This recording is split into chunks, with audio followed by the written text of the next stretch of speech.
You're not aware of it, but every dollar in your wallet is programmed to disappear.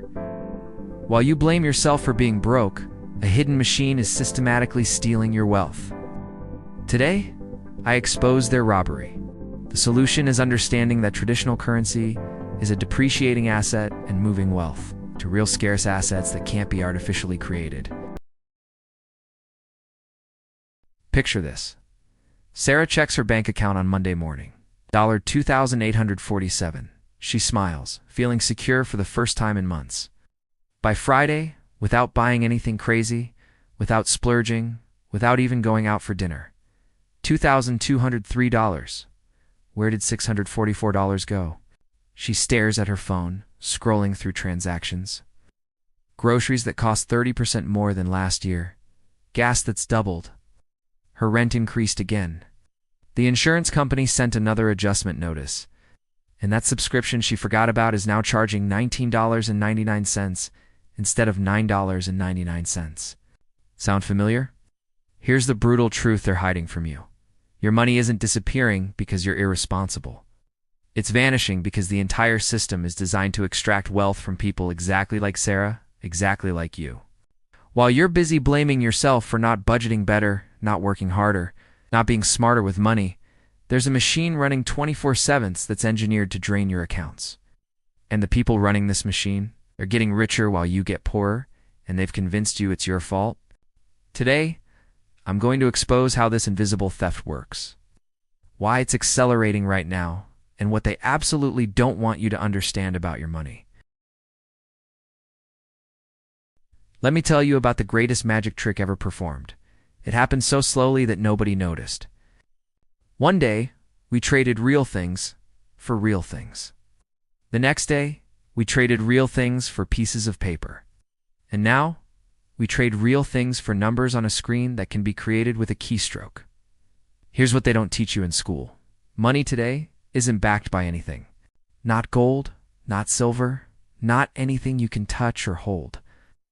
It's backed by one thing only: your belief that it has value. Think about that. The $20 bill in your wallet costs 7 cents to print. The $100 bill, same 7 cents. The difference between them is just ink and your willingness to accept what the government tells you it's worth. But here's where it gets sinister. While you're working 40, 50, 60 hours a week to earn this money, they can create unlimited amounts of it instantly. Every time they do, your money becomes worth less. Not worthless, worth less. Meet David, a construction worker from Ohio. In 2000, his hourly wage was $18. Sounds low now, right? But that $18 could buy what $28 buys today. David now makes $22 an hour and thinks he got a raise. He didn't. He took a pay cut, and inflation was the thief. The most devastating part? David still doesn't know. He's still voting for politicians who promise to fix the economy while they're the ones breaking it. He's still trusting a system that's been robbing him for 23 years. Remember 2020? They told you to stay home, shut down your business, stop earning money. Then they said, don't worry, we'll help you. And they did help by printing money faster than a casino prints poker chips. Here's the shocking number that should terrify you. 40% of all US dollars in existence were created in just 18 months. Think about that. Nearly half of every dollar that has ever existed was created while you were locked in your house, afraid of a virus. But who got that money first? Is it you, struggling to pay rent? Was it small business owners watching their life's work crumble? No, it went to banks, corporations, Wall Street. The people who were already wealthy got wealthier. While you got stimulus checks that barely covered 2 weeks of expenses, this is called the Cantillon effect, and it's the reason why asset prices have exploded while your paycheck stays flat. The people closest to the money printer get rich. The people furthest away, that's you, get robbed through inflation. Janet, a teacher from Arizona, watched her savings account of $45,000 lose 20% of its buying power in 2 years. Not because she spent it, because they printed so much new money that her money became worth less. Meanwhile, her principal bought 3 rental properties with money borrowed at near zero interest rates. Janet still thinks she's bad with money. She's not. She's a victim of monetary theft, and she doesn't even know it. They've built the most sophisticated trap in human history, and you walk into it willingly every single day. It's called the debt-based monetary system, and it's designed to ensure you never escape. Here's how it works. Every dollar in circulation was created as debt. Someone, somewhere, borrowed it into existence. But here's the kicker. They only create the principal, not the interest. So if there's $100 in the system, but people owe $110 including interest, where does that extra $10 come from? More debt. Always more debt. This means the system literally cannot function without constantly growing debt. Your mortgage, your car loan, your credit cards, your student loans, they're not just personal financial decisions. They're feeding the machine that keeps this whole illusion running. Michael thought he was smart. College degree, good job, played by all the rules. Michael works harder than his father did, makes more money than his father did, and has less wealth than his father had at his age. The system stole his future and convinced him to thank them for the privilege. But Michael keeps voting for the same politicians, keeps trusting the same economists, keeps believing that if he just works a little harder, saves a little more, he'll get ahead. He won't. The math doesn't work. It's designed not to work.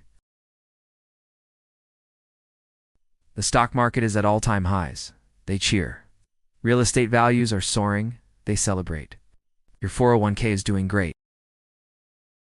They lie. But measure those assets in something real, like gold, like oil, like food, and suddenly the picture changes.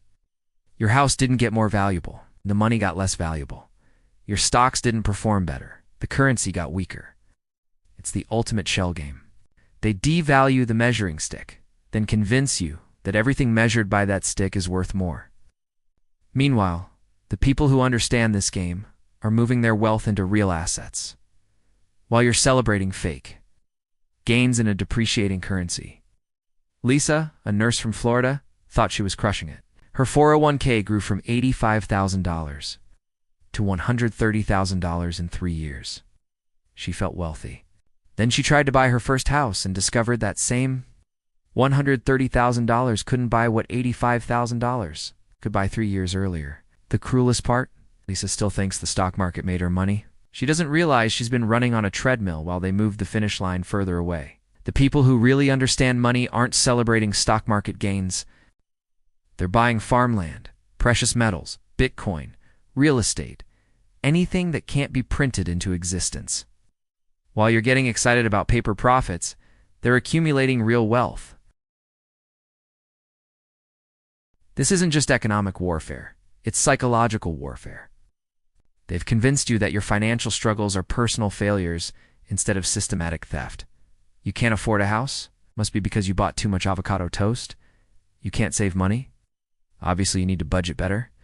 You're working 3 jobs and still broke? You should have gotten a better education. Meanwhile, they're stealing your wealth through inflation, taxation, fees, and financial manipulation. Then blaming you for being poor. It's the most sophisticated gaslighting operation in history. They've made you feel guilty for wanting financial security. They've made you ashamed of being broke, while they actively make you broker. They've convinced you that rich people deserve their wealth while you deserve your struggle.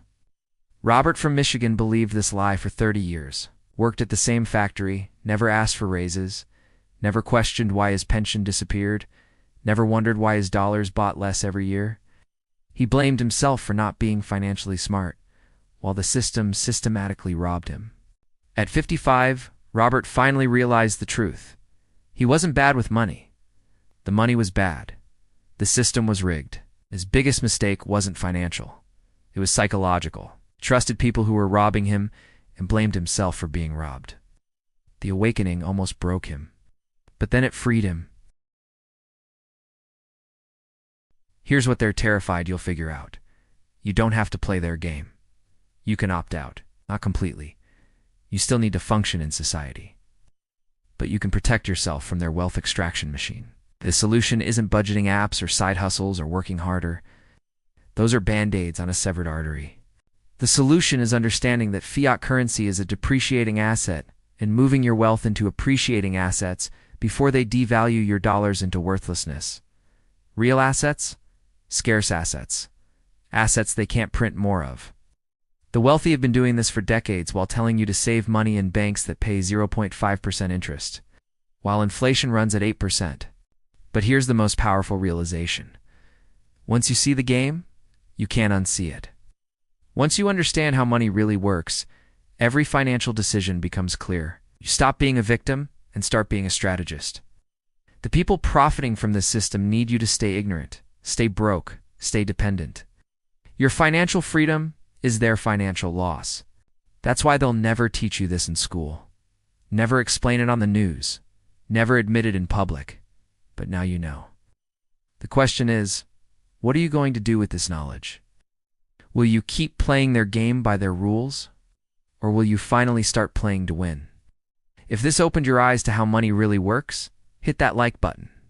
If you want more truth about the systems that control your life, subscribe to this channel and ring that notification bell.